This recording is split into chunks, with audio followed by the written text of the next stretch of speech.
I know that verbal abuse can be grounds for divorce, but what extent of verbal abuse can be constituted as verbal abuse? Like someone may say you're fat.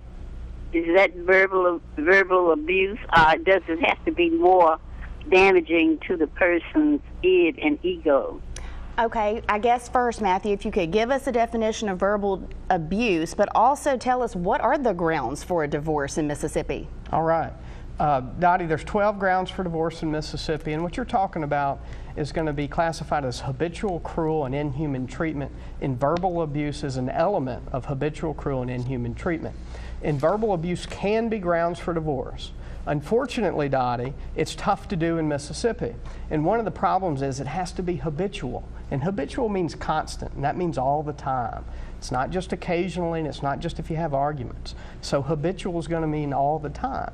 The other thing is when it's just verbal abuse, and I don't mean to minimize it by saying just, but absent physical abuse, you're going to have to show that it's a danger to your health and that it is impossible for you to stay in the marriage. And it is a huge burden, but it's up to the judge to determine whether or not you meet that. You're also going to have one more thing, and it's an element called corroboration. And that means you need a witness that has seen this, heard this, has seen the impact and the effect it's had on you.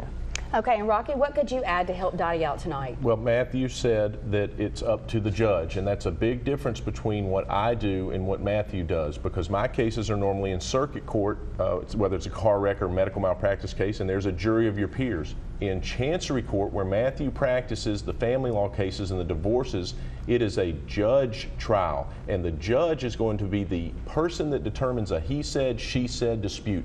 And the good chancellors in Mississippi, they do a very good job at, this is their professional job to be a witness, to determine who's lying in a case. It's a very important role they have. The other thing that chancellors do is their job is to protect children in Mississippi, and we may talk about that a little bit more, but at the end of the day, the judges determine what is in the best interest of the children in Mississippi. Great, thank you.